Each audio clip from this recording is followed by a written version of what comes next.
Can I firstly just thank you all for coming to Foster for this very important event.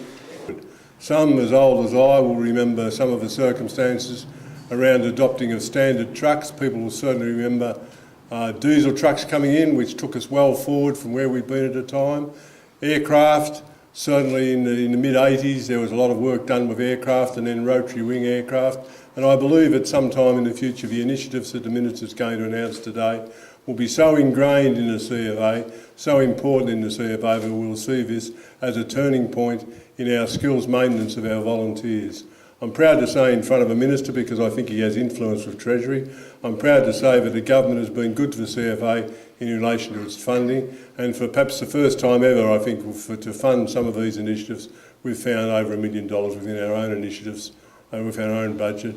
But I do take the opportunity to pay absolute tribute to everybody here from a CFA perspective and from the other agencies. I see the DSC uniforms here, I see Ambulance Victoria's here, UFU of course is here, and for those whom I don't specifically mention, please don't see that as being a deliberate omission on my part. The CFA continues to evolve, meeting the challenges that are thrown down to it. All our fire agencies are in the same position.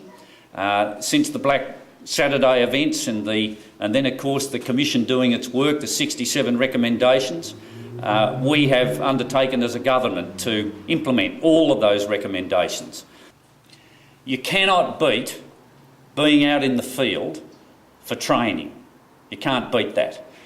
To go out there and to do it, there is no replacement for that. But on the other hand, in the contemporary world, there are things that you can do for the purposes of the practical and beneficial use of technology to enable training to be better advanced, not only in the sense of moment by moment and the next step, but also in having a system whereby you can actually record the extent of the progress of an individual member of a brigade and be able to see it advance through its training processes. And that essentially is what today's initiative is about. And very particularly, it's my great pleasure to launch WebTrain. Thank you very much, Lex and Minister Ryan.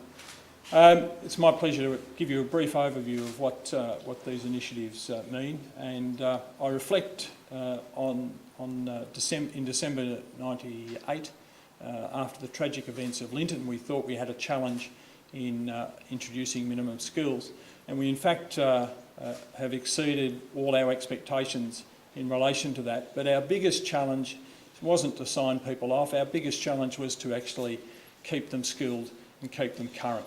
And so over the years, people have worked on a range of different sorts of drills that people might use, different ways, different approaches, from short duration drills to scenario-based training.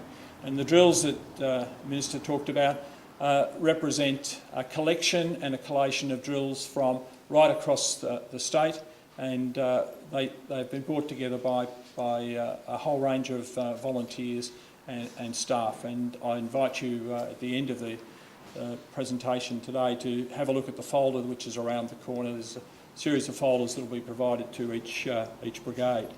So we've got people doing regular skills maintenance, but we then had an issue of how do we actually track and give them back information that allows brigades to manage their people better. And that's where the technology of WebTrain will greatly enhance that capability in terms of reporting, in terms of tracking the progress of individuals, but also making sure that the brigade's getting the right sort of skills mix and that they're maintaining the right sorts of skills.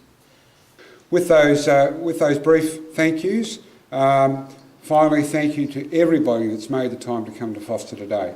It's been a tremendous turnout, and it really gives me a lot of confidence as the new Executive Director that training in this organisation is seen as one of the most important activities that our people can do, and you've just reinforced that to me today, so thank you all for coming.